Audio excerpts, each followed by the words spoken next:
With this password, are these all uppercase? Lower. Lower? So I can't connect. S-R-E-G. Connect.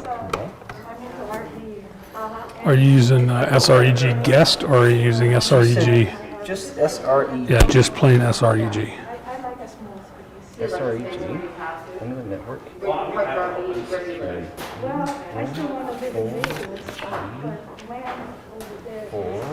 LR2S.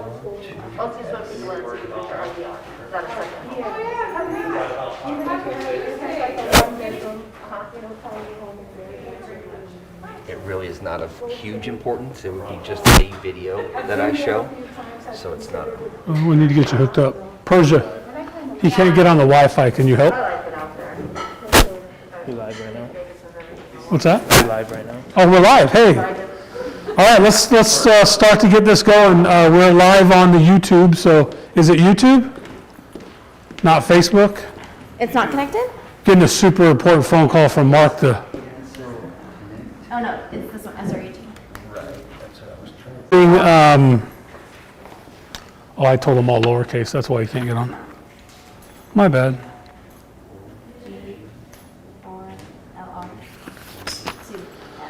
So, Taco Tuesday today. Man, we're a little light on people. I thought there was a lot more people coming, but no.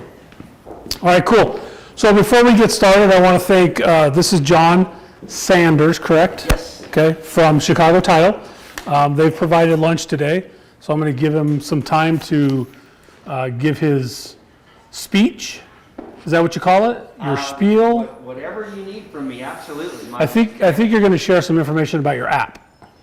We are. I will absolutely share some information about the mobile app. Absolutely. Okay, cool. I'd So love it. take 10 minutes and get it done. 10 minutes. Thank you. I appreciate it. Hello. Hello, everybody. I appreciate your time very much. My name is John Sanders. Again, I'm with Chicago Title, and I want to, for those that were showing up to see Corinne Bond, our rock star Corinne, she had something come up and she was just not available to make it. So, you know, you get those calls in the morning and you say, hey, I need your help. Can you be at Signature at 11:30? You say, absolutely, I'll be there. So here I am, and we walk in and we're prepared to go. A little bit about me. So I've been with Chicago Title for 15 years now. Pretty crazy to be there that long. I love my company. I love everything that it's about, and I was just reminded about my 15-year anniversary a couple of weeks ago. Previous to that, I actually was a golf pro. I played golf professionally, and I came to Las Vegas because I was asked to come out and open up a place called Anthem Country Club. Hopefully everybody in here has sold some homes at Anthem Country Club, and so I came out here. I was the golf pro out there, and I was giving some golf lessons to, funny enough, some realtors and some lenders, and they said, you know what, get out of the golf business. You don't make enough money in the golf business, we'll get you a job at the title company. All you got to do is take people to lunch all day and play golf, and you're going to have an amazing job. They had zero idea of what we do as title reps, sales executives, but I laugh because 15 years later, here I am, and I'm still plugging about it. But we talk about the mobile apps. Real quick, by show of hands, who can real quickly share with me, have any of your processes, the things that you do, the systems that you have changed since March, call it 18th of last year? All of them. Hopefully all of you, right? If for no other reason, Zoom, right? We're on Zoom more. We're doing more online stuff. We're putting ourselves out there quite a bit more. I won't ask anybody to share any other things that perhaps they've shared. I'll share two of mine. One, I walk with my wife basically every morning. Now, we get up, we have our system. She's a school teacher, she's teaching at home, and so she's doing her thing. We walk every morning. The second one, I'm kind of ashamed to say this, although I'm extremely proud of it now. I was not a reader prior to, I could read, don't get me wrong, but not great, but I could read. Well, we thought you were going to say you started washing your hands, so I guess that's No, not I bad. always did that. Okay, I always good. did that. I always did. My mom taught me well. But I was a reader, and so because I was not a reader prior, and now I am, I brag about every new book that I read. And I want to share a couple things with you, and I promise I'll get to the mobile app. Who's read Atomic Habits? Okay. No, Atomic Habits. Nobody listen to another word that I say for the rest of this. I want you all to read or listen audibly. It's amazing. They read to you. If you're walking, if you're working out at the gym, check out Atomic Habits. A quote in there. Jeff, aren't you reading that? Yeah, that's good. You just finished it. You don't rise to the level of your goals, you fall to the level of your systems. I'm 6'4", can't dunk a basketball. I used to be able to in high school, but I can't anymore. If I wanted to set a goal to dunk a basketball, I could write the goal, I could have a vision board, I could do everything possible, mindset-wise, to tell myself I'm going to dunk a basketball. Until I create the systems to go to the gym, to jump more, to exercise, to lose a little bit of weight, I would never be able to dunk a basketball. Stupid analogy, I'm full of them. But the point is, in your real estate business, I hope you all set goals to start your year. You have to start with a goal in mind. But don't just write down, I want to sell 100 homes this year. How are you going to do it? What are you going to do? And I say that because I was going to show you a little bit of information up here about video. Who does video in here?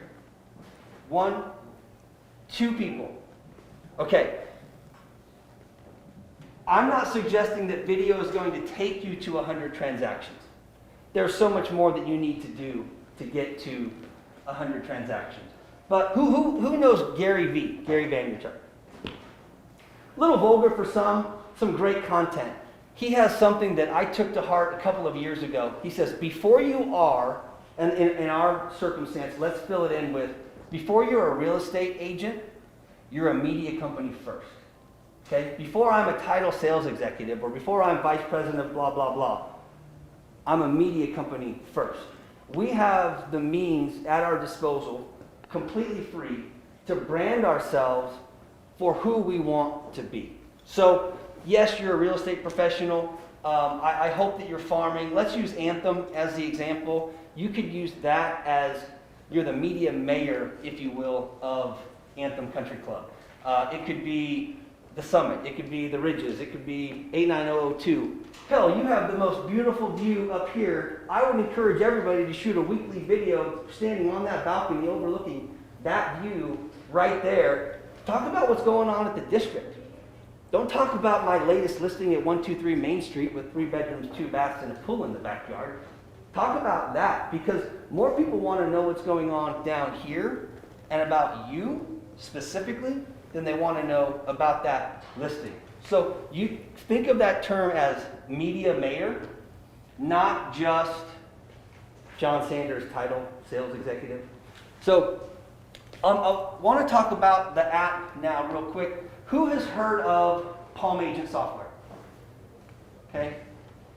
I hope you all have, because in my opinion, the Chicago Agent, as we call it, the Palm Agent software, next to the cell phone, is the most needed or used resource, I think, that agents should have. I'm going to show it to you on my iPad real quick, so that you're all, does everybody have it, regardless of what you call it, right? Because we all know, hopefully everybody in the room knows it's branded a couple of different ways. I'm going to refer to it as Chicago Agent. I don't like mentioning my half brothers, if you will, for the other companies. So what he's saying is every title company has an app like this. His is called Chicago Agent. And if you're not using something like this in your business, you need to get with John and figure out how to get this into your business, because it will save you a bunch of time. And for me, the biggest part is it saves you a bunch of liability. That's the part I don't like, is the liability. Yeah, and to follow up on that, just as a full disclaimer, Chicago Title is part of the Fidelity National Title Group family of companies. Chicago Title, that's the one I prefer that you all use. Fidelity Title, Ticor Title, downstairs a little bit ago. Lawyers Title. We're all part of the nation's largest title insurer. It's large enough for a guy named Bill Foley to bring the Vegas Golden Knights to town. So that's one great perk of our business, is that the owner of our company owns the Knights, so we get to go to games. But Chicago Agent, yes, every title company has something similar to it. Nobody has the Palm Agent software. So I would encourage everybody to check it out. They've rolled out some new features that I'd love to share to you. But real quick, I want to tell a story. When my wife and I bought our first home, We got pre-qualified, FHA, $152,000. This is back in we moved here in 2001. So in 2002, let's call it. That was a lot of money for me. $150,000 on a golf pro salary. Nobody get into the golf business, they don't pay very well. But we go out and my agent starts showing me homes. The first home that we go to is like $143,000. The next one that we go to is $148,000. $5,000 difference to a golf pro back in the day that was making $42,000, a huge difference, huge difference. I didn't understand back then that it was really only 18 bucks a month because I wasn't educated. So let's say you're showing homes today to a buyer and the home price you're showing is $425,000. Conventional loan, 20% down. I'm not going to change any of that for now just for purposes of speed. But I'm going to go in here and I'm going to put 3.25% as the purchase price. And I hit done. Okay, in 20 seconds time, I'm able to create the payment of $1,912. Your principal and interest is $1,479, your taxes $322, and your insurance $109. And oh, by the way, I can itemize all the detailed closing costs because I can hit that button and I can show you everything that's there. I can even email this or I can text this to you. I can even print it out and staple it to the MLS sheets that you have. Maybe you're showing 5 homes today and you print out that what's that sheet called? I call it a T-sheet. Everybody else has a different name. So maybe you have a T-sheet because I can promise you that when you're showing homes, if there's 2 people, well, I'm going to run with it. If there's 2 people, one is absolutely looking at like what color are the walls or what's the floor. One in their mind is the money person thinking, man, can I afford this home? Is this what I can look for? When you give it to them and you say, okay, my payment is $1,912, and then you go to the next home, and instead of it being $425, it's $440. Done and compute. It's $1,979. And I apologize, I've already forgotten what the first one was. I'm going to say roughly $1,925. $1,912. So for, call it $67 more dollars in 15 seconds, right? You've told the one, hey, that payment was $1,912, this one's $1,979. Now, in addition to that, net sheets. I would encourage everybody to know how to do a net sheet, pencil and paper, right? And once you know how to do it, never, ever, ever, ever do it again. Because you don't need to. Once you understand how to do it, so I want to show you real quick on the seller side, $425,000 sales price. I'm not going to change anything else except put in a loan balance of $250,000. Whoop, I put in $25,000. Let's add one more zero and compute. So I just did a net sheet. The net at closing would be $145,009. Pay off the balance. You have your title policy, all the other closing costs. And then in addition to that, when I tilt it sideways, I can then see additional. So at $435, what would the net be? Or at $445, what would the net be? Or at $415, what would the net be? So just by having this, who goes anywhere without their cell phone? Anybody? I don't. It's on my nightstand when I go to bed. Like when I wake up, I see it. So I have it always. So when the question comes up, if you have the app on your phone, you're able now to answer it by typing in a few information. The last thing I'll show you, and then I'll wrap up, is the premium features. So the app is free.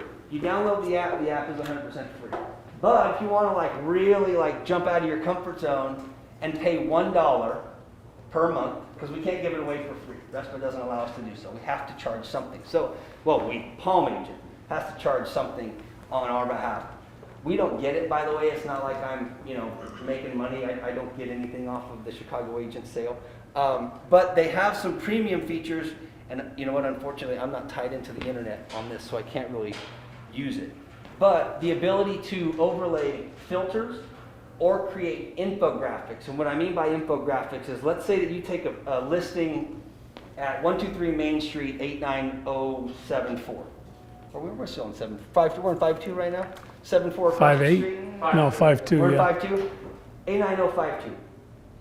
You can create an infographic and market it that says the closest church to 123 Main Street in 89052 is 0.8 miles away. The closest Starbucks is X. The closest public elementary school is this. The closest private school is this.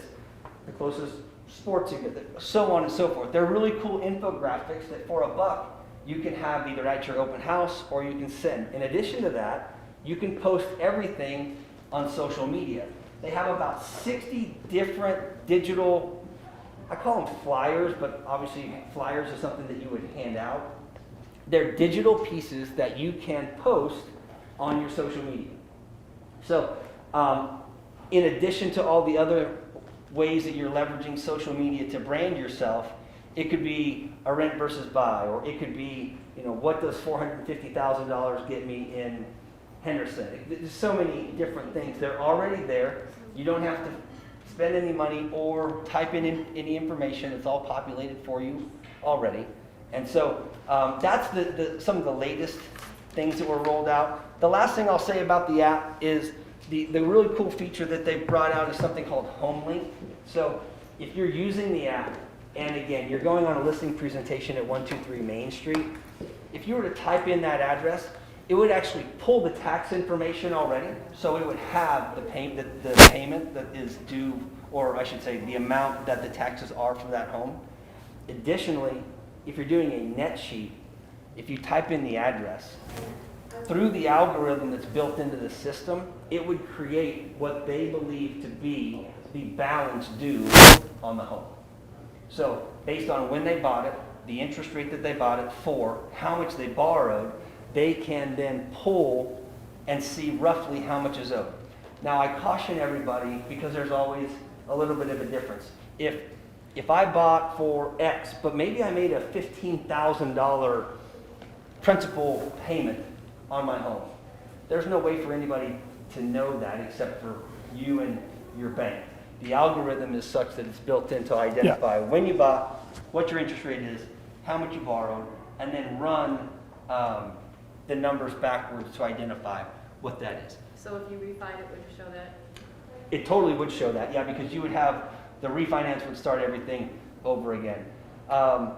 It's not perfect. There's still homes out there when we Well, demo it. I've used it several times. It's pretty good. I mean, Yeah. it can't calculate what someone's done personally, but anything that's publicly recorded, it can calculate what it probably is, and it's been pretty close. It really has. So I appreciate you saying that. It means a lot. For me, when I demo it, it's probably 7 out of 10 times it's really good. But boy, you look like a fool those 3 times when you're like, oh, well, the other one, it worked. Let's try this address. Well, I think you just be careful and ask the question, do you owe approximately, rather than saying you owe this much, because, yeah, it does change. All right, well, we appreciate your time. Yep. You gonna hang around? I will. I'll listen. All right, well, I mean, if you hang around, somebody might talk to you afterwards and want to see the app, and so he'll be here. You guys can sit down and chat with him about his app, chat with him about all the services that he can provide you, and we appreciate lunch. And so saying that, you guys should eat lunch. I don't know, like, there's nothing wrong with the food. I've tested it. I'm still standing. Y'all can eat it. App again? Chicago 1. Chicago agent. Are you still doing the walkable? That was years and years The ago. walking farm? Yeah. Okay, but Chicago agent, okay. All right, so who wants to talk about residential purchase agreements and listing agreements? Jeff, you want to? All right, come on up. You can talk all you want. I don't even know what to say today. No, I'm kidding. Go back to your computer. Go back to your computer. Oh, get your food. All right, cool. All right, so I'm waiting I've printed residential purchase agreements, listing agreements, and the new addendum that goes with the purchase agreement. And she's back there putting all that together. So she's going to bring that out and we'll have that paperwork to look at. So take Beta, can you run like a 1-minute commercial and we'll have them get lunch? Perfect. All right, so get lunch. I'll check on Aaliyah and I'll be right back.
listing agreement.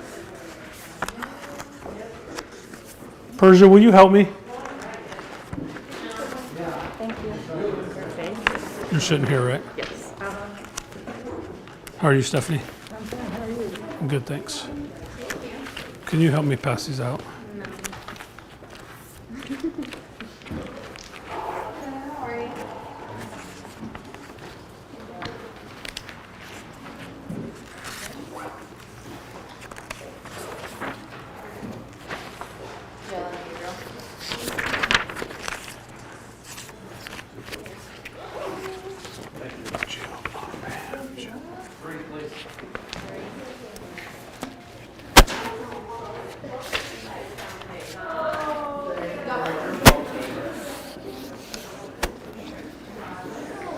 Okay, who didn't get a copy of the listing agreement? Everybody have one? I'll put one in your chair.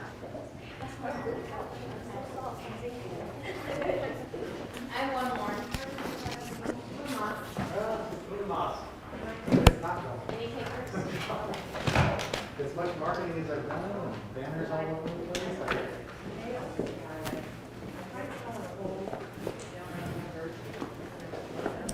place. Sorry. All right, Beta, we back up?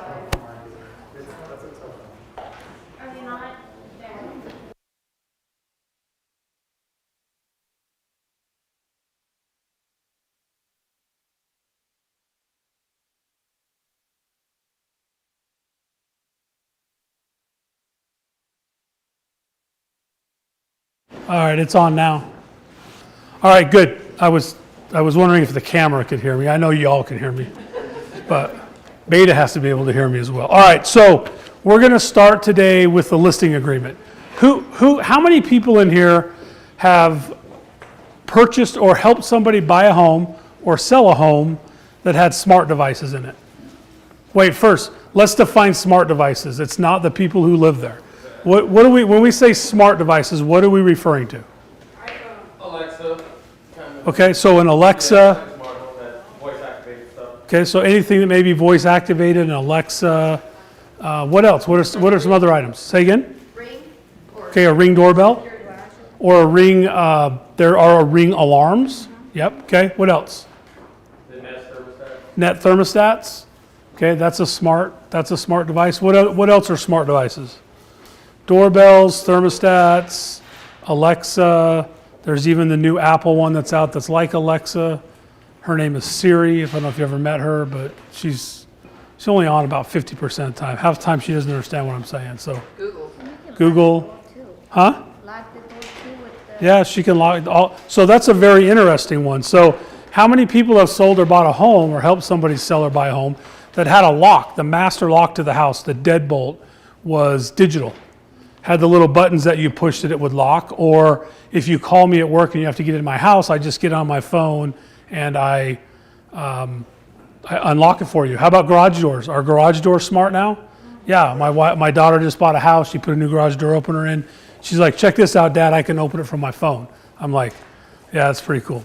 So here's our challenge has been in the past is what of those items are attached and a part of the sale, and which items are not a part of the sale, and has anybody dealt with a buyer thinking that one of those products was going to stay, and then when they did their final walkthrough and or not even their final walkthrough, but they went into the property after it recorded and those items were missing? Wally, you've had that. What was that?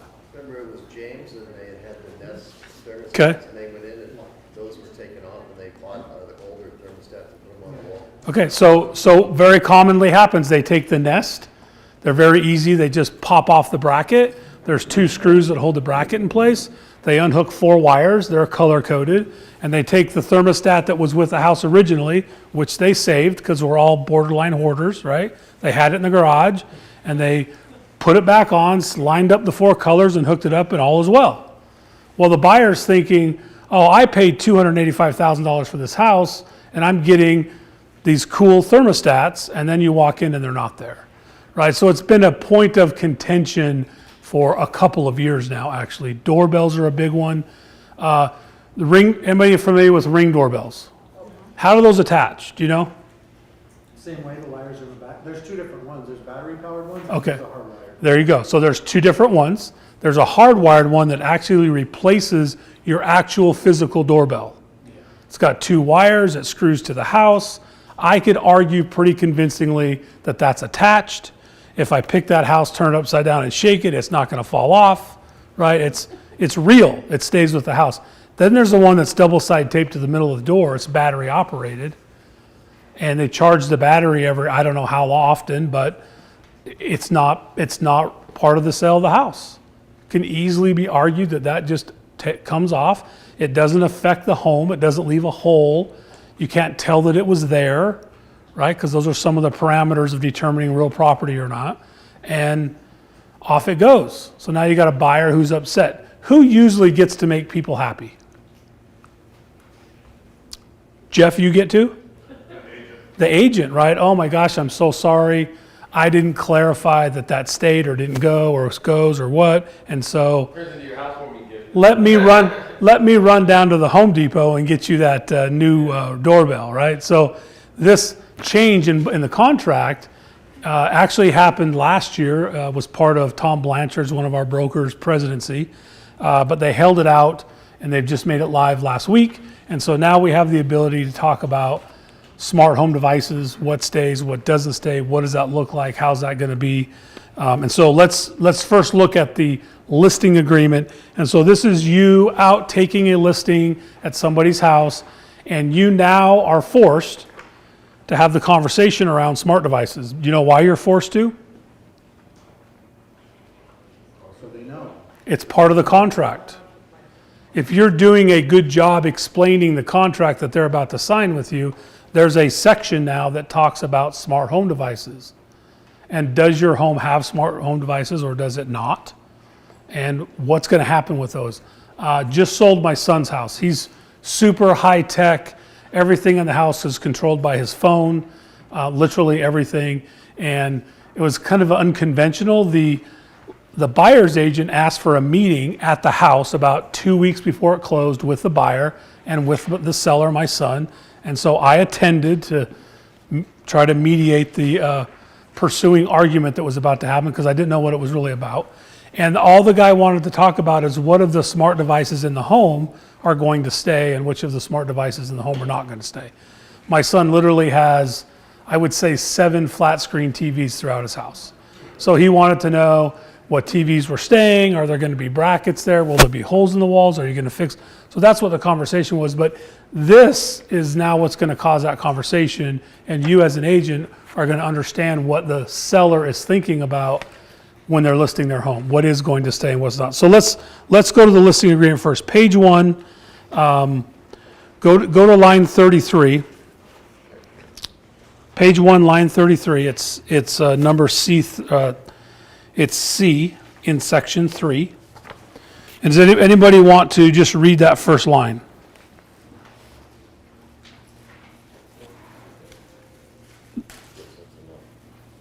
Do you want to read it since you're a reader now? And I'd love no, I'm to. just. I had it in front of me. I totally I guess I'll read it. Nobody wants to read it. All right. So the property does contain, and then there's a checkbox, or does not contain, and there's a checkbox, smart technology, which powers and or automates surveillance systems, security, environmental controls, and home entertainment features, but are not limited to of the home. Questions? Does anybody understand what that means? It's very simple, right? Either this home does have some smart home technology, or it does not. If it does not have any, what do you do next? Check the box and move on. Check the box that says does not, and you move on. Monica. Your son's home having like 7 flat screen TVs, Uh-huh. and this mentions entertainment features, so would you count smart TVs in entertainment features, or are you talking specifically things that look like they actually belong with the house? Okay, so this is a great question because of how she phrased the question. She phrased the question of, my son's home had 7 smart flat screen TVs, and what would I do because of what it says? Guess what? It doesn't matter what I would do. It matters that when I put this in front of my son and I say, read this section how do you interpret this section? Because if you end up going to court, if your seller ends up going to court over smart devices, they're going to have to defend what they were thinking. And if I just throw out there what I'm thinking, then it's on me and I get to defend myself in court. And I'm very careful to never have to be in a position to have to defend myself, because that means I have to hire an attorney. I got to spend money I don't want to spend. And so the question is, how does your seller interpret those words? And what do they consider entertainment? One thing that isn't a thing in my house, but is a huge thing, is what about gaming consoles? That's entertainment. Many of those are now controlled by wireless devices. So do they stay? Are they part of the sell of the house? I don't know the answer. You don't know the answer because it's not your house you're selling, unless you happen to be selling your house. It's your client that gets to make that decision. So I would have my client read this, and I would say, based on what you've read, what are you leaving and what are you taking? Yes? Okay, because like, for me, just from my past history in Alaska, things like what you're talking before about the doorbells, so ones that are physically attached to the wiring and everything, that's more of a fixture, whereas the kind that sticks on with tape is more personal property kind of thing. So would you, in this situation, let's say you have a seller and it's a brand new contract that we're looking at now, and so you need to explain it to your seller, do you go into with your seller, hey, this is typically what we consider like fixtures, things attached to the house, this is typically what we consider that's your personal property, like your TVs and your gaming consoles? Yeah, so absolutely. There's a section here that talks about personal property, and it's the section just above what we're talking about now, right? So absolutely, I'm going to educate my client on what is personal property, what is real property, like what are we really selling here? What are you buying, right? So is it real or is it, does anybody have like an easy way to determine whether it's real property or personal property? Brandon? If you ever get a client that wants to sub them out, like, hey man, I'm gonna put an old doorbell back in when I come, I'm gonna put an old thermostat. Like, we put that in age remarks, like, hey, just let y'all know that it ain't coming inside of that, or it's just starting to listen that he's not gonna leave it anyways, and he's gonna do a flip, he's gonna switch them out. Is that something that you should have to tell them, or is that if once in the listing agreement they should? Okay, so the listing agreement gives you the ability to have that conversation with your client, the seller. So then you know what to pass on to the other side. And yeah, you should absolutely pass that on. Before we turn on the market to show that, hey, look, they're not getting it anyways, kind of thing, right? Well, so my theory on listing homes is you don't live in your home the same way when you have it for sale as you did when you lived in it. And so, yes, if the chandelier over the formal dining room table was given to you by grandma 5 generations ago and you're not going to give it up, we're going to take that down before we put the house on the market, because if anybody sees that beautiful piece of art, they're going to want it, and it becomes a contention in the contract, which we don't want. Our jobs, in my opinion, our jobs, in my opinion, is to mitigate all of the tension points, right? So yeah, if there's a thermostat up and they're absolutely not leaving it, you're either taking it down before it goes on the market and they're putting their old one back up. I think that's good for 2 reasons. Number 1 is the buyer never sees it. And number 2 is they see whether it works or not. Because so many times they change that thermostat out at 9:45 p.m. when the last load was put in the U-Haul truck and it's recording the next morning and nobody ever tests it. So then they go the next day and all of a sudden it doesn't work and now there's another problem, right? So there's 2 reasons. So yeah, I'm absolutely saying if it exists, take it down if you're not going to sell it with the house. Now, some of those things might not be practical, and the thermostat might not be practical, right? Like my thermostats in my house are controlled by Nest. It's in the app. Everybody in the family has control. Probably not going to take those down. But my agent is going to put that in the agent-to-agent remarks, and I'm going to put a note next to it on the wall. This thermostat does not stay with the property. Little stickies around the house. Little stickies around the house. Again, you don't live in the house the same way when you're selling it as you did when you were living in it. So yeah, little stickies throughout the house. I mean, we can be professionals and print out some nice cardstock. It's got a little frame around it. Like every single Word document program out there now provides a way to do that very simply. So you could do something like that and put those things up for people, right? Does that make sense? Okay. So any questions about smart devices, like what you do? understand that this provides you the ability to have the conversation with the seller. How many people remember, and you can be honest, how many people remember to have that conversation with their seller every time?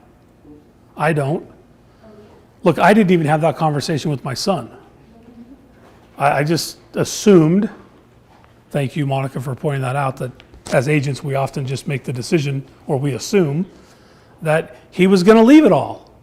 He's refurbing the new house he's doing. He's going to do all the latest technology in there. Why would he take any of it? Well, come to find out, he's taking most of it to his business. He's going to use it at his business and then put all the new stuff back in his house. So, should have asked the question, right? But I didn't. This gives you the ability to ask the question. I think that's what's key. And then we get to let our clients decide, what does that mean? Like how it's written, guys, it was written by an attorney, right? So everybody, it's open for interpretation to a point, and I think every single person needs to look at that. Now, if somebody said, well, oh no, I don't think that includes my, my Nest doorbell that's wired to the house, and so I'm gonna take that, I'm gonna have that conversation. So I asked the question before, we didn't get to it. Anybody have a simple way to explain to anybody what the difference between real property and personal property is? It's a good way. Monica? Like you mentioned earlier, if you take the house and shake it upside down, what falls out is your personal property. Okay. And, you So know, that's what I always use. Like if I pick your house up by the foundation, right, and I take the roof off of it, I turn and shake it upside down, and then I put it back, put the lid back on it, everything that stayed in is real property. It's attached, it's a part of the property. Everything that fell out on the ground, put it in your U-Haul truck and you can take it with you. Now let's talk about the things that didn't fall out, and let's make sure those are all things that you're willing to let go with the home. Where else can, just to double cover ourselves, where else can you go to show them what might be included in the sale and not included in the sale? a new home. I mean, you could try to sell them a new home, I guess. So if you go to the residential purchase agreement, do you guys know there's a section in there, right there, where it talks about personal property that stays? Like you put the refrigerator, you put the washer and dryer in there. It's page 2, number 4. Fixtures and personal property is what it's called. And there's a long paragraph. It's this one right here. There's a long paragraph with a whole bunch of commas. This and this and this and this and this and this and this and this and this and this and this and this. It's like 7 lines long of items that could be construed as personal, but they're included in the sale of the property because they're part of the residential purchase agreement. Did you guys know that? So if you had this with you when you went on a listing appointment and you said, hey seller, look at number 4, read number 4. Is there anything in that section that you do not want to include in the sale of your home?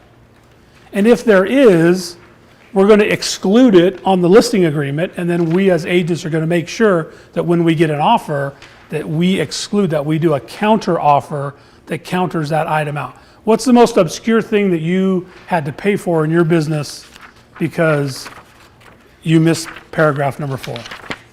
Anybody ever have to pay for anything for a client because it got taken and they thought it was part of the deal and you're just trying to make them happy?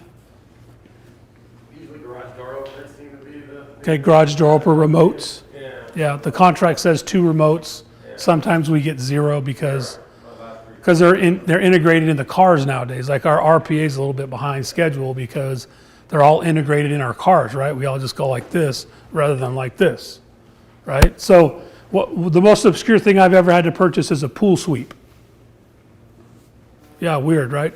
Pool sweep plugs into the side of the pool and it sweeps the pool when the equipment comes on. But guess what? It's personal property. The people we bought the house from happened to have purchased it a month or so prior, and at the last moment after our walkthrough looked out there and went, hey, we just bought that, we should take that with us, and put it in the truck, and off they went. Off they went was to Washington State. There's no way to get it back. My clients were irate, and so guess what? I got to buy a pool sweep.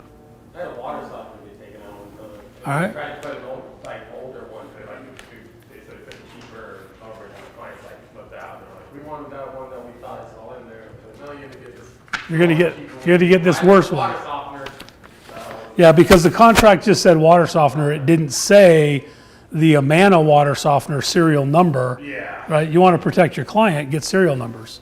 then they can't switch it up. I had a client who bought a condo that had a really nice side-by-side stainless steel refrigerator, full size, and when we moved in, it was an apartment-sized white refrigerator, okay? Although we did have refrigerator in the contract. So, all right. So any questions about smart device section in the listing agreement? Now, I Yes. have a question about the fridge. Did you have to buy them a new fridge? I said the worst one I've ever had to buy is a pool sweep, so probably not. I got the other one back, by the way. Okay, any other questions about that? You guys understand smart devices? This is the tool. This is the vehicle you have to have a legitimate conversation with your client about smart devices. What stays, what doesn't stay, what should I disclose that does or doesn't stay? And by the way, if any time during this contract you change your mind, you have to tell me. And let's just go down that road for a second. They call you up and go, you know, we were going to leave those Nest thermostats, but man, we were just online and they're, what, $275, $300, something like that for the good one. Man, we're taking them with us. Is that okay? Could they do that? As long as you put in a purchase amendment to the RPA. Okay, as long as you do an addendum, right? So you're going to do an addendum to the listing agreement that says those two items no longer go with property. So yes, and if you happen to be in contract, you then have to go negotiate that with the other side. I don't think it's going to happen, but you can go try, right? So, all right, good. That's good. All right, let's go to page 8. Page 8, line number 10. So between page 1, line number, what was that, line 44? Nope, line 33. All the way to page 8, there's no changes. Everything's the same. Nothing's changed. But page 8,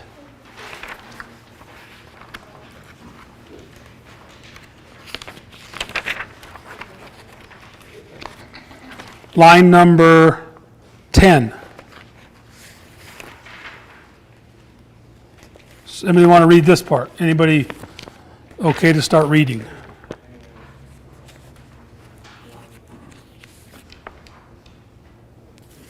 Still nobody? Okay, go ahead, Wally, loudly. 30, signatures. This agreement may be signed by the parties manually or electronically, in parentheses, digitally, and on more than one copy, which, when taken together, each signed copy shall be read as one complete form. Facsimile signatures may be accepted as original. Okay, has anybody ever had that problem? A lender won't take a digital signature when they're on two different documents. The listing agent sends everything off to the listing side. Buyer takes the buyer side to the buyer side. They're on two different documents, but together they become one. They're just clarifying that now. This is actually in the listing agreement side. So if you have a seller who is in Chicago and you have one that's here and they both have to sign, like it can be on two different documents. It doesn't, the person here could sign with a real pen, wet signatures, and the person in Chicago could sign digitally, and when they're combined together, they then become one document. Fair? Beta, got a question? Online, will the documents be available to people online? Do you have there? These documents are currently in Transaction Desk. They've been there for about a week and a half now. So yes, all of the new RPA, in fact, if you've written an RPA lately in the last week that wasn't part of a template that you had set up before, you've already written an offer with the new RPA that we're going to use and or taken a listing with the new listing agreement. So hopefully you noticed the difference. That's always kind of comical. Oh, I've done 5 listings and I didn't even notice it was different. That's probably a challenge. All right. So does everybody understand that that it can be live on one page and digital on another, and now the contract makes that okay? Pretty simple. Line 33. Yeah, line 33 through 36. Isn't that what we just did? Oh, I'm sorry. I have a quick question for SkySlope. We're not gonna have to update the current listings or anything, right, to redo it with this? No, if you have something that was already signed, it will finish with what it's signed. You don't need to update to the new one. And unless you weren't under contract and you thought the smart device was a good idea, you could, but you don't have to. They're not going to hold your check up if you don't. Does that work? Yeah. Okay, sorry, so good point, Jeff. It's actually line 33 of page 8. So it's actually number 36. So when you get a listing under contract, what do you do now to put it into under contract show or under contract no show? What do you have to do? Please, somebody know this answer, please. If it's under contract no-show, you have to get approval from the seller that it's no-show. Okay, so there's a document that goes, and you have to have the client sign it on whether you're putting it into under contract show or under contract no show. Signed by the client before you change the status in the MLS, so that you know what status to put it into when you change it. All right, well, so this number 36 is helping us with that. Seller hereby agrees that once an offer has been accepted, the MLS status shall be, and they get to choose one. Under contract show, the property may be shown even though the offer has been accepted. Under contract no show, the property will not be shown once offer is accepted, or determined by seller upon acceptance of the offer. So instead of having that extra step, this is providing a way for you for them to agree to either under contract show or under contract no show, or they could say, let's keep it the old way. Like, I'll make that decision when I get it under contract based on my circumstance. And if they choose number 3, what do you get to do at that point? Say that? Oh, you said you have them sign. Sign what? Oh, the one they don't want to show or not show. Okay, so then you still get to go get the document at a transaction desk that is under contract show or no show. And they get to sign that. So they can either pick, yes, we want it to go no show, or yes, we want it to go show, or I don't know, we're going to determine that over time. So if they ask you, what do you want to do? The agent. I hope you don't answer the question. That's what answer. So if they sign the show or no show, we don't have to get the other document. Correct, you don't need the other document. You've already gotten written approval from the buyer from the seller at that point. I would encourage you in those boxes, they look like check boxes, right? But I would encourage you to get your seller's initials in those boxes, right? Because I can check the box. I may not be able to do exactly what their initial is, and I think that's a part of the contract that you don't want to go sideways in any way. Like, you want to be sure, you don't want them to be able to go, well, I didn't check that box. You're standing in front of a judge, which is, as a broker, that's what we get to always think about. When we get to the end of this thing, when everyone's argued and fought and they're mad and it all washes out and we're actually standing in a courtroom in front of a judge, could somebody say, well, I didn't check that box? It was initial page. They did initial the page. It's a good argument, but is the judge going to side with you? I hope so. Well, you hope so. But if they initialed that specific thing, then they initialed that. I'm just not saying you have to do it. Yeah. I'm just saying that might be the next level up of a little better customer service and a little better protection for you as an agent. Okay, there's no other changes to the listing agreement. There's one other change. What is it? Does anybody notice it? One other simple change.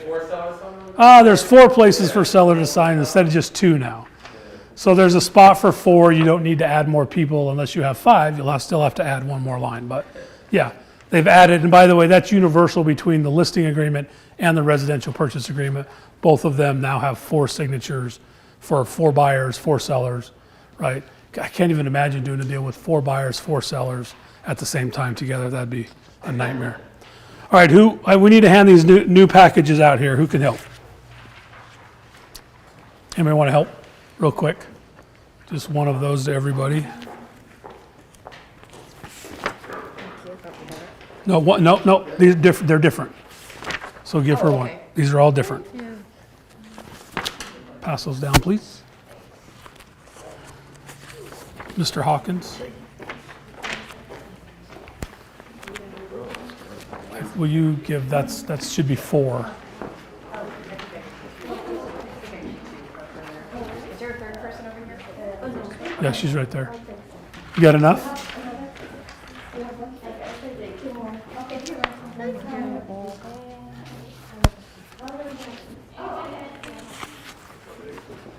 Will you? You got one, Jeff? Here should be enough for everybody back here for those. Oh yeah, these are the addendums. There's 2 different packages this time.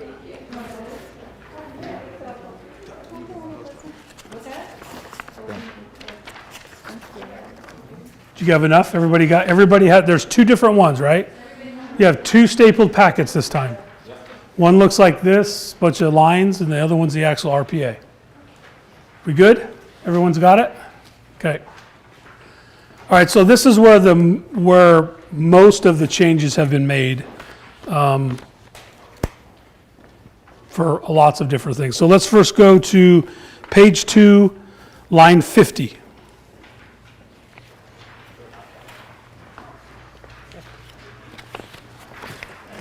All right, what do you see new at line 50 on page 2?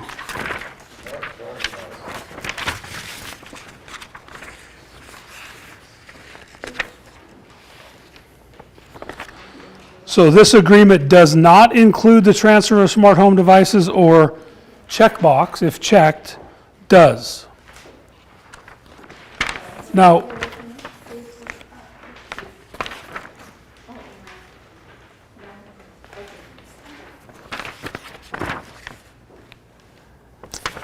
so either it does or it doesn't. Now what? I've checked it does. The property does include smart devices. Now what do I do? Give them one of these. Okay, you've got to then attach an addendum. Everyone is now familiar with the contingent upon sale addendum, right? Which is talked about on page 1. Sorry, it is on page 2. Right, that's number 3 there, sell of another property. And if you are contingent on the sale of another property, what do you have to do? As a buyer's agent, what do you have to do? Sorry? Okay, so put together the contingent upon sale addendum, which dictates the contingency. Now, I don't know if you know this, but you used to be able to do that right in the RPA. But it got so complicated that they decided to take it out of the RPA. And if you check yes, then you go get the contingent upon sale addendum, and you fill that out, and you deliver that with the RPA. They've done the same thing with the smart devices. So it says that it is or is not a part of the contract. And then if it is, you go get this addendum. It's called the Smart Home Addendum to Listing Agreement / Addendum to Purchase Agreement. So what you need to understand about this addendum is it's 2-sided. It works on the listing side. It works on the buy side. Like, we didn't talk about in the listing agreement if they check that there are smart devices, like, where do they list them? Where is that listed at? Where's that apart? It's on this exact same addendum. Okay? Do they send this out to you so you know that what the list is as the buyer agent? Like, Nope. well, I can look at some of the stuff, but some of the stuff is, like a garage door opener. I'm gonna look to see if it's a smart garage door opener. Yeah, right? you're right. Good point. So it's not Buyer, it's called buyer beware. The buyer decides what of the smart devices they want to ask for. Now, think of it like this. What if your buyer's rolling in with 2 Nest thermostats from their old house? Do they need the 2 that are in the house? No, because the ones they already have are set up to their phone and to their system, right? So they're going to get rid of those or sell them anyway, one or the other. So they don't have to have, they're not going to give you a list of all the smart devices that come with the house, just like they don't give you, when you ask for a refrigerator and a washer and dryer, do you get a copy of the listing agreement from the listing agent before you ask for those things? No, you don't. And they can say, no, they're not a part of it, or yes, they are a part of it, because they know what's in the listing agreement, okay? So what you need to understand is this addendum is for both sides, listing and purchase. If you're writing an offer on a property that has smart devices, and you check yes, you need this addendum, and it needs to specify specifically the items that you're asking for. You can't just write thermostats, right? You've got to be more specific. There's exterior, interior, audio and entertainment, office, networking, security, electrical, appliances. Like, all of this stuff is here. If you look at appliances, they even got dishwasher on there. Well, in my career, dishwasher's always just been a part of the property. But now somebody has argued that it's not. And so now they've added it to this addendum. So what I will tell you is almost every single residential purchase agreement you write probably is going to have this addendum attached. If you go through and read this addendum and look at all of the items that are on here, you probably have to use this. Now, it says dishwasher. That one caught my eye, by the way, because that's kind of weird. It said dishwasher. Are there smart dishwashers? Are there dishwashers that send you a notification when they're done washing? Or when they're ready to switch over to a new? I don't know. I don't know if there is. There's something you can start with your phone. But you probably could find out, right? If you know what kind of dishwasher's there because you looked at the serial number inside the door, you could find out whether it's a smart. I just did a remodel on my kitchen and we put a new hood in. The vent hood, the one that vents all the smoke and stuff out, right? Mine's Wi-Fi enabled. I looked at the sales guy and went, why would I want my hood hooked up to my Wi-Fi? That doesn't even make any sense to me. He's like, well, yeah, you can control it from your phone. I understand what Wi-Fi enabled means, sir, but I'm going to be cooking at my stove. I don't intend to operate my vent unless I'm at my stove cooking. Didn't make sense to me.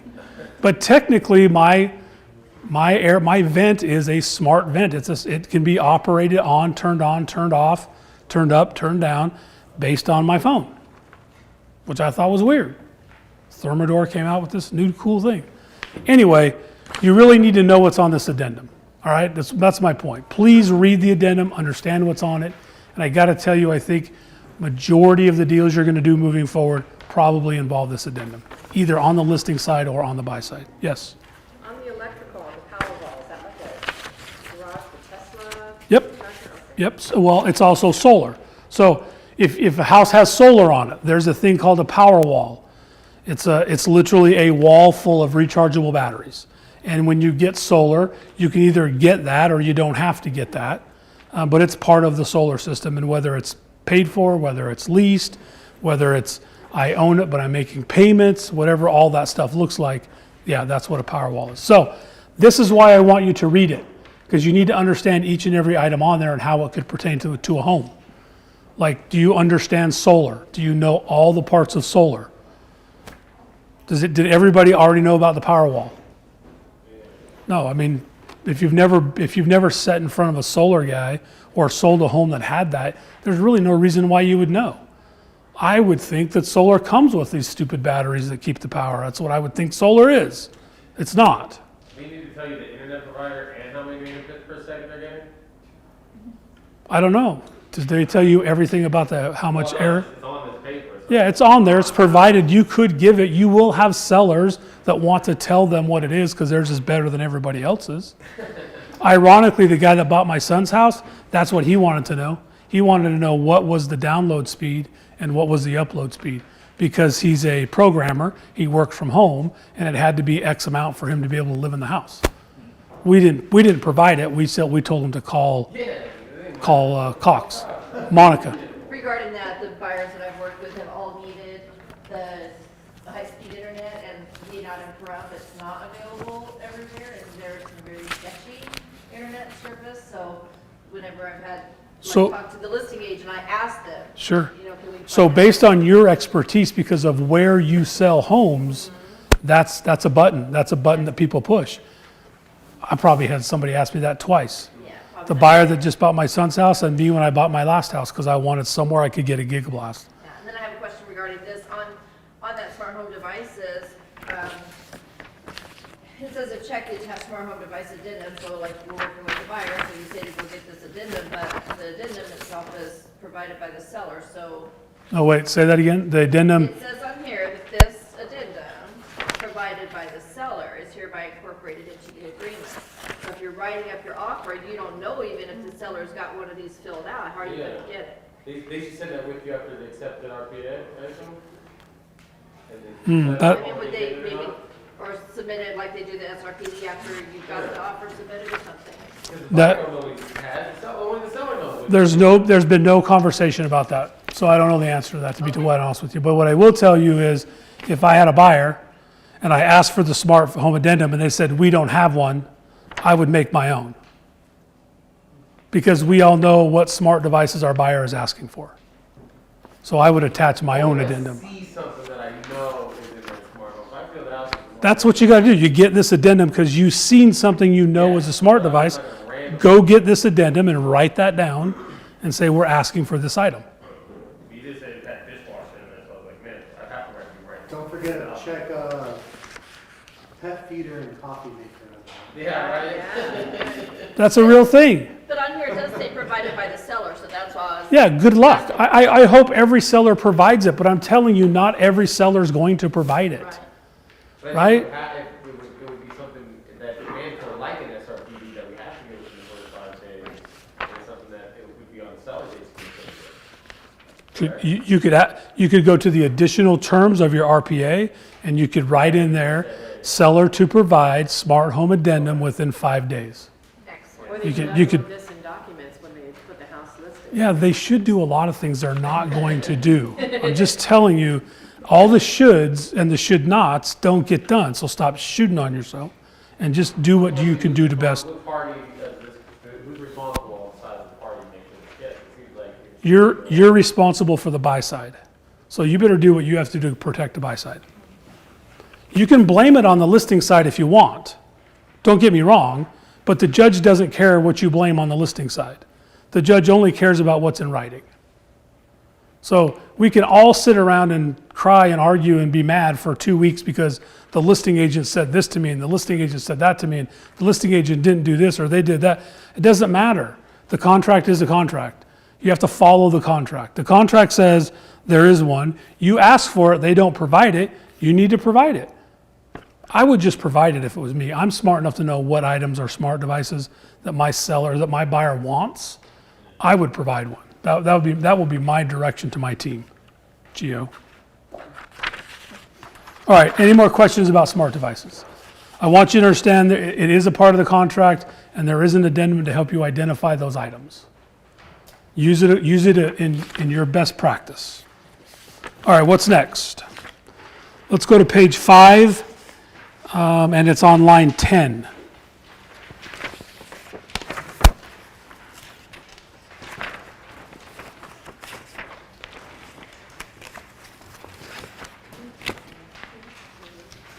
All right, what is this section about?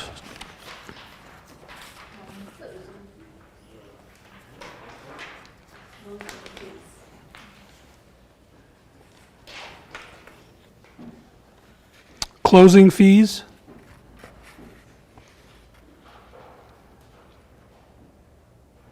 Page 5, you said? Yep, page 5, line 10, closing fees. What's changed in there? Does anybody recognize anything that's changed in there? Because we already have a closing cost fees section, right? So what's changed in this section? Who says commissions are not covered?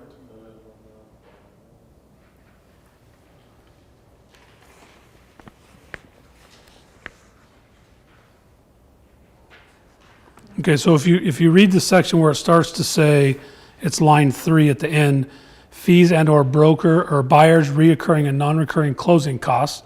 By the way, we already have that in the RPA, but then it goes on to say that may include brokerage commissions not covered as a part of the cooperation offered by the but not limited to. What does that mean?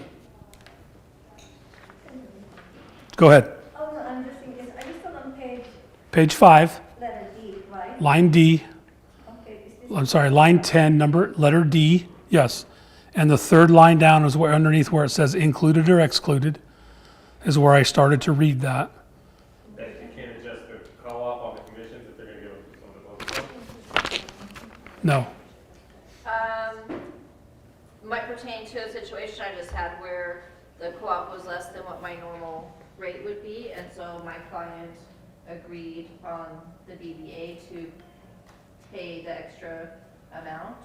Okay. So, is that what you're referring to? That's exactly what it's referring to. So if you have a buyer-broker agreement with somebody, we call it a loyalty agreement on my team.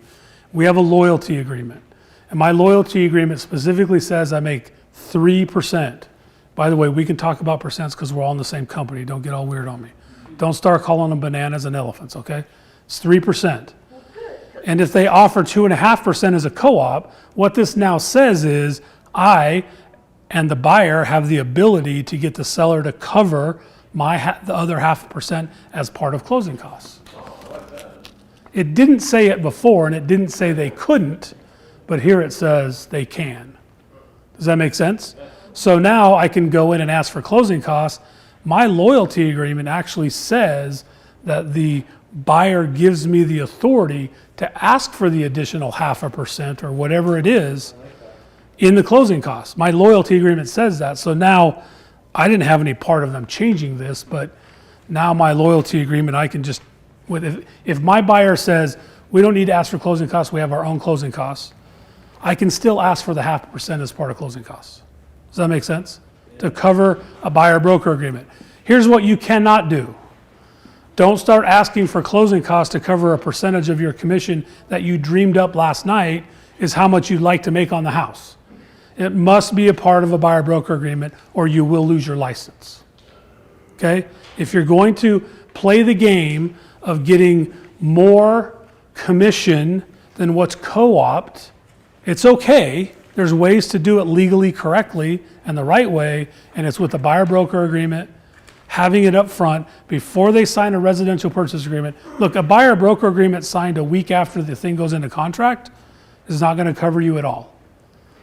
Any judge is going to look at that and go, yeah, you were just looking out for yourself and your co-op, and it's had nothing to do with your buyer, and if it jeopardized the deal in any way, you're liable, right? So that's all that says, is your commission, your additional commission could be covered as part of the closing costs that you asked for here. The buyer doesn't want to pay. Say again? The buyer doesn't want to pay. Find a new buyer. No, I mean, yeah, you could ask, sorry. Yes, you can absolutely ask for it here. And that's how, I mean, we have that conversation. If they say, well, you know, I don't know if I'm going to want to pay that after. Great, I understand 100%. When we look at a home that's 2.5, we'll tell you it's 2.5, so you can write your offer accordingly. And what we mean by that is we can now ask for the appropriate closing costs to cover the 0.5% so the buyer doesn't have to pay it. Is the buyer really paying it anyway? They kind of are, because they're the one that are paying for the house. It's coming from the proceeds of the sale of the house.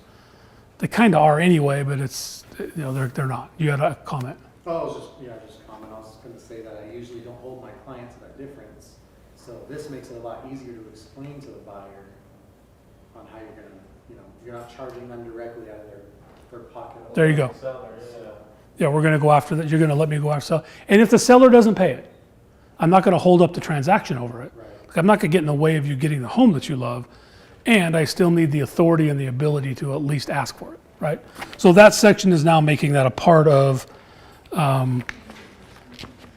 So what I wrote was change to the closing fees allows the buyer's broker commission fee to also be paid as part of closing cost contributions.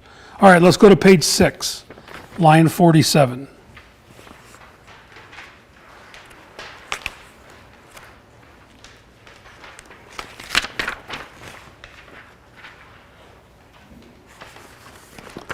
I was like, there's no line 47, but I'm on the next page, 47. Okay, default, mediation. Do we have this section in our current RPA? Yes. Okay, and what do we have the buyers and the seller's initial for mediation? Yes, we like them to do that. Why? Or so stop saying they were going straight to small claims court right off the bat. Okay, so just, this is a safety really nowadays, because in 2018, into 2018, they made it mandatory before you take any case in front of a judge, you have to go to mediation. It's a state law now. It wasn't before.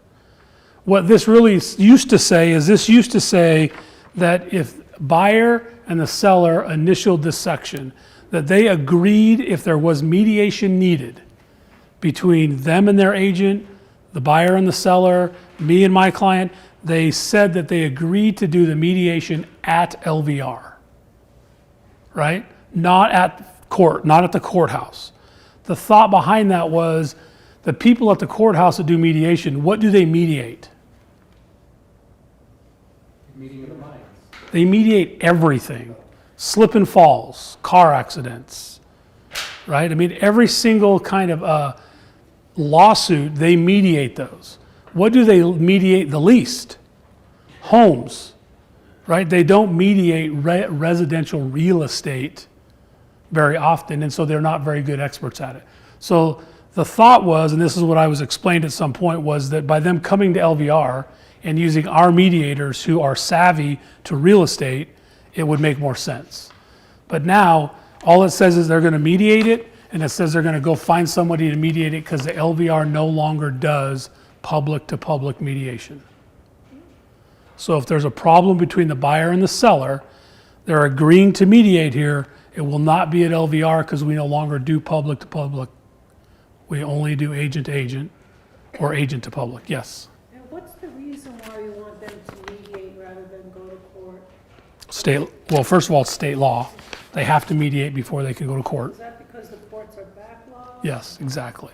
Yeah, so that was again, I believe it was 2018. It could have been 16, but I'm pretty sure it was 18. They actually put that law in place in the state of Nevada because the courts were so backlogged that they needed some way to kind of, and a lot of times you go into court and it's settled within 4 minutes and it really didn't even need to be there. Someone just needed to talk between the two of them, make a decision. So, but mediation, so keep that in mind. Don't tell your clients they're going to be mediating at LVR. They're not. They're going to go hire a mediator. Who's they? Buyer and seller. They're together, like someone's gonna pick out the mediator? I don't think so. I don't think so. I think whoever's suing is going to pick them out. But I will tell you this, in law, both parties have to agree to the mediator. So if I'm the buyer and I'm suing the seller and I initiate a lawsuit and then we get scheduled for mediation, we both have to agree on who's doing the mediation. Nothing to do with real estate, but yeah, they have to agree. If one of them doesn't show up, guess what happens? They lose. Yes? If the deal is closed, but after the closing, they have some issue with the buyer and seller, like something that it is not disclosing SRP. Yeah, like there's a crack, like there's a crack on the balcony or something. Yeah. So still they have to go to mediation first and then to. Nevada state law requires all court cases to go to mediation first. Okay. Now, somebody could say, I'm not going to go to mediation, in writing, publicly say, I'm not going to go, and then they don't really have to go. But talk to an attorney about that. I'm not an attorney. Disclosure, I'm not an attorney, just an agent, real estate agent, right? But yeah, mediation is required by state law now. So now that like, you get to the point where they usually like the EMD usually gets fight over, you know, when you break up the deal and stuff now, it's like, so you have to go find a mediator, get all that situation before they can actually put the house back on the market, before they release the EMD and everything of that nature, I'm assuming? Depends on how you write the cancellation. So LVR has nothing to do with this anymore. LVR will no longer mediate, according to the new RPA, LVR will no longer mediate public to public. By the way, LVR never mediated EMD disputes anyway. They did? No. Those are small claims court things. Okay, let's move on. So does that help? When they're signing that section, it's just saying they agree to mediate. At this point, they'll have to go out, hire a mediator. There's hundreds of them out there, and they charge anywhere from a little bit of money an hour to a lot of money an hour. You pick according to whatever your case is, and then you mediate. If that doesn't work, then it gets scheduled in court to go to court, and then you go to court, and then the judge makes the decision. All right. Sorry, I got to put my glass back. Can't see nothing. All right. Page 7 and page 8. Lines 44 through 49. So let's go 7, page 7, line 44.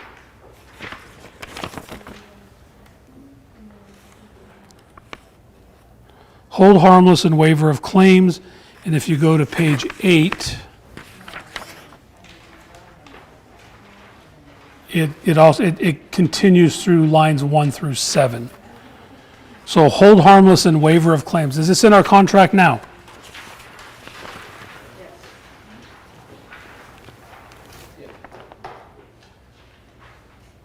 Okay, what's changed then?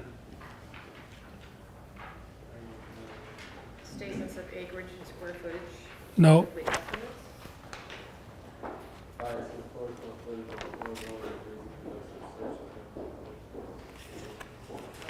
Failure for buyers during their walkthroughs or inspections.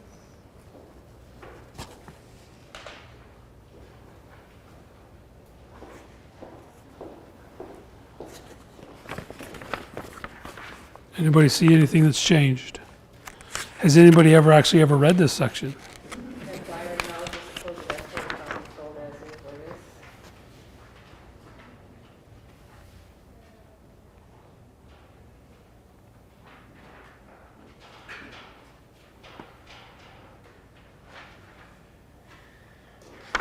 Okay, it's the very last line of the section that's changed. So it's line 5 on page 8, the very end, and then in any event. So all of those things that you were just reading, in any event, all of that stuff, but no matter what happens, the broker's liability is limited under any and all circumstances to the amount of the broker's commission fee received for the transaction. So our limit of liability before didn't limit how much it was going to cost us if we made a mistake. They've now limiting it to what your commission is. You can't be sued past what you pay off. What's that? You can't be sued more than actually what you made. There you go. Yeah, and as was pointed out, that's huge, right? Like I made a $3,000 commission, but the judge just hit me for a $100,000 judgment, right? So our E&O, right? So the contract now limits us to however much money we made on the transaction. That makes sense? Everybody's good there? You should be happy about that. That's a good change. Yep, that's a little bit better for us. All right, what's the next one? Page 9, line 1 through 10. One of my favorite. What is this all about?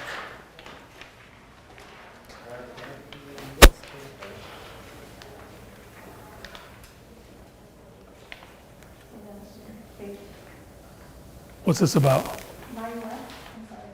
It's it's lines 1 through 10, the very top of the page.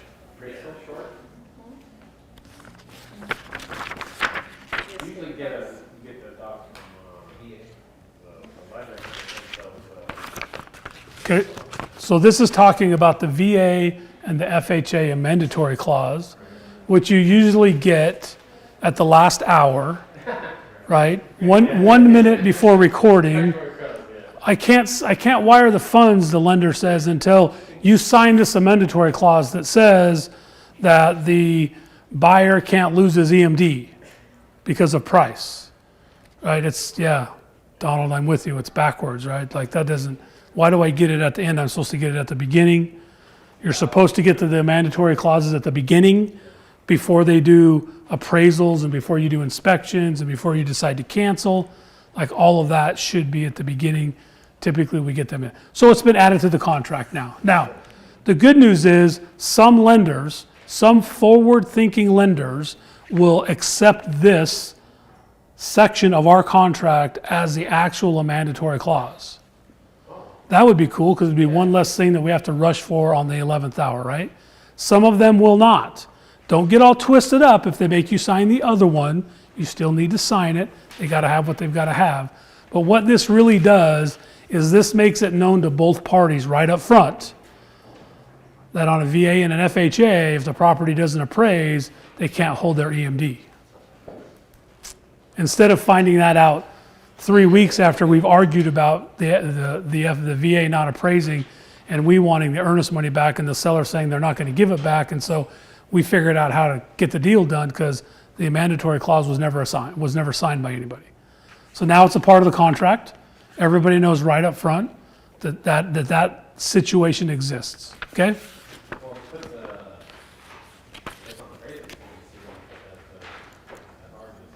Say it again. I guess I was thinking on the appraisal contingency, usually we always try to get those numbers tight to make sure we get that back in time if there is an issue. But I guess now with this, as long as it's at the FHA, so we get the earnest money back? Right? Well, just because this paper says that they're going to get their earnest money back, do they always get it back? Or does it get to go to small claims court sometimes? Like, there's no guarantee. This is the attempt at what we're trying to make happen here. Is, Yeah, if I'm reading it to them, they're going to think, yeah, they get it back. okay, yeah, good. So sign here, sign here, sign here, and give it back. But many of them get mad and don't want to do that. The key is that most people don't even know about the clause until the very end of the contract. Now it's in the contract at the beginning of the contract, so everybody knows about it, buyers and sellers. All right, page 10. Oh, we're ahead of time. Good. Page 10, line 1 through 4.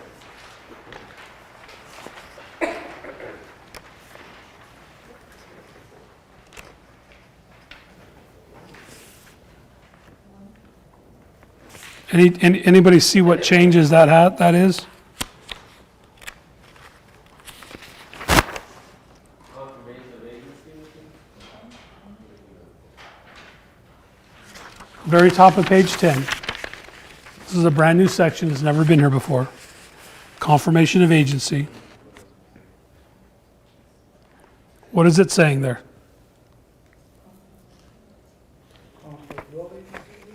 Say it again out loud. Okay, so it's talking about dual agency. Not necessarily dual agency, because I can sell my listing to your buyer and that's not dual agency, but we're within the same brokerage. So all this is saying and is disclosing is that the listing agent and the buyer's agent are in the same company. So it's disclosing that to buyers and sellers so everybody knows. So many times a deal gets done inside of a brokerage that is shady at best, and the buyer and the seller didn't know, and they probably would not have participated had they known. That's why I think that's been added. So you check this is or is not such a transaction? Yeah, you check one of those two based on who the two agents are.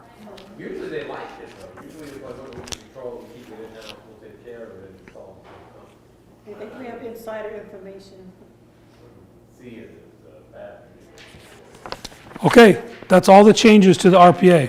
So you check this, is that the construction and the same office? Yeah, so I'll say it again. If both agents are in the same brokerage, so what company, you belong to Signature Real Estate Group and you're in the Green Valley office, right? And so you do a deal with a Signature Real Estate agent group that's in Summerlin. Are they in the same brokerage? No. No, they're not. On the same, on different office? This brokerage. This brokerage. Okay. Under the same broker. Janet's the broker in Summerlin, I'm the broker here. Okay? It's not companies, it says brokerages. So you check this is not? Is not if the agent is not in the same brokerage as you. Okay, okay. If they are in the same brokerage as you, then it is that such transaction. It says with the same company. I read brokerage. It says the broker may assign, but it says, any licenses affiliated with the same company, the broker can assign. Oh, it does say company, I missed that. So, I'm wrong. If it's inside signature of any brokerage, then it's such a transaction. If it's any other company, then it is not. I read broker, which was right next to company there. Back to page 10, closing fees. Page 10? Yes, but, on page 5, Say, because I don't think that's where page, the closing fees, okay? line 10. Okay, this one, okay, it doesn't apply to the brokerage agreement that means that such and such extra money. This applies like if you're asking some contribution from the seller, right? This is contribution from the seller. Yeah, this is the closing cost paid by the seller Yes. on the buyer's behalf. Okay, so like such as if I need an extra $2,000 or $5,000 that I know my buyer is short. well, Yeah, it's this, I can ask that, right? yes, it's the same buyer's closing cost section as it's always been. Yes, and then. That section didn't change. The only thing that changed is those fees that you're asking for there can be used to help pay commission to the buyer's To agent the buyers. Okay. based on a buyer-broker agreement. And if you don't have a buyer's brokerage agreement, it doesn't really matter. Okay. I don't want you to do it without a buyer-broker agreement. If you're going to be asking the seller to pay additional commissions for you, you better have a buyer-broker agreement. Okay. Yes? I just had a transaction where this part would have been really great to have had because, as it was the contract that we had at the time for that transaction, you couldn't ask the seller to kick in for like my commissions or whatever, the way that it was written. But in that transaction case, the seller did pay closing costs and there was like extra money, but then because of the type of loan my clients got, they, couldn't get like a refund. So it ended up that their HOA fees got paid for like in advance for like a year and a half. Yeah, they find a way to use the money typically, but now if you have a buyer-broker agreement, then you could use it to pay that other 0.5%. Well, I had one, but that wasn't the way it it was written at the time, so. Okay, any questions about what we talked about today? Listing agreements? I think what I've learned today mostly is that all of you need to go read your listing agreements. You all need to go read your residential purchase agreements. You need to know what each section is talking about. If you have questions about what each section is talking about, bring yourself into my office and we'll sit down and talk about it. Don't send me an email, don't send me a text to say, hey, what does section so-and-so talk about? Because it's a long drawn out conversation. There's lots of possibilities. There's lots of, it could mean this, it could mean that. So let's sit down and talk about it where we can have a conversation. It will take a lot less time. Yes? You mentioned in part of your talk about a loyalty agreement that you have. Uh-huh. Is that in addition to or separate from the buyer brokerage agreement? Is it the same thing, you just call it a different name, or you have a completely different document? Yeah, we use a buyer loyalty agreement, which is a document we created in place of the buyer broker agreement. We don't use the buyer. I think the buyer broker agreement is confusing. So let me say this, if you decide to use a different document than what is in the buyer broker agreement in Transaction Desk, it needs to be approved by your broker. So if you want to use something else, great, write it up, have your attorney write it up, get it to your broker, let your broker approve it, and then you'll be fine. But it has to be approved by the broker. But you have your own version for your team? We do. We do have a different one. If you send me an email and say, send me a copy of your loyalty agreement, I'm happy to do that. But I'm not going to remember everybody who goes, could you send it to me? Could you send it to me? I won't remember that. Okay. So send me an email, and I'll be happy to send you a copy of it. And that one is approved by the broker. Me. I'm the broker. All right, anything else? Have another taco before you go. Thanks for attending today, and we'll see you later.